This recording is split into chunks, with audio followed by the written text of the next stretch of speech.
চেন্নাইতে তুষার ঝড়, হায়দ্রাবাদকে হারিয়ে তৃতীয় স্থানে উঠে এলেন ধোনিরা। সানরাইজার্স হায়দ্রাবাদ মানে বিধ্বংসী ব্যাটিং, একাধিক ম্যাচে 200-র উপর রান তুলেছেন ডেভিস হেডারেরা। সেই দলের ব্যাটারদের নিষ্প্রভ করে দিলেন চেন্নাই সুপার কিংসের বোলারেরা। সানরাইজার্স হায়দ্রাবাদকে 78 রানে হারিয়ে দিল চেন্নাই সুপার কিংস। প্রথম ব্যাট করে 212 রান তুলেছিলেন ঋতুরাজ গায়কোয়াড়ের দলেরা। হায়দ্রাবাদের ইনিংস শেষ হয়ে গেল 134 রানে। তুষার দেশপান্ডে নিলেন 4 উইকেট। তার দাপটেই ধরাশায়ী হায়দ্রাবাদের ব্যাটিং। টস জিতে চেন্নাইকে ব্যাট করতে পাঠিয়েছিলেন হায়দ্রাবাদের অধিনায়ক প্যাট কামিন্স। তাতেও কোনো অসুবিধা হয়নি চেন্নাইয়ের।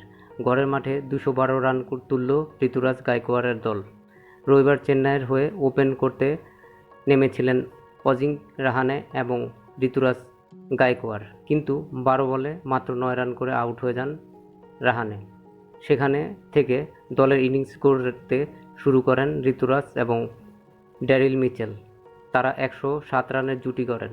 রাচিল রবীন্দ্রকে বসিয়ে এই ম্যাচে মিচেলকে খেলায় চেন্নাই।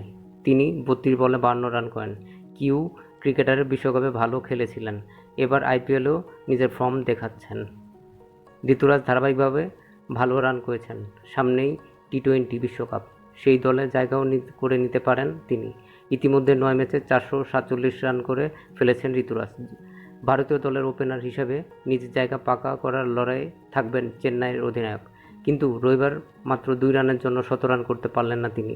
98 রান করে আউট হয়ে যান। ইনিংস তখনও আরও 4 বল বাকি।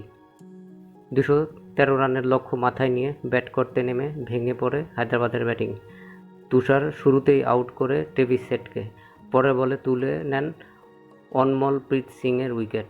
21 রানে 2 উইকেট হারিয়ে হায়দ্রাবাদ প্রথম ধাক্কা খায়। সেটা সামলে ওঠার আগেই তুষারের তৃতীয় শিকার অভিষেক শর্মা টপ অর্ডারের একার দায়িত্বে শেষ করে দেন তুষার।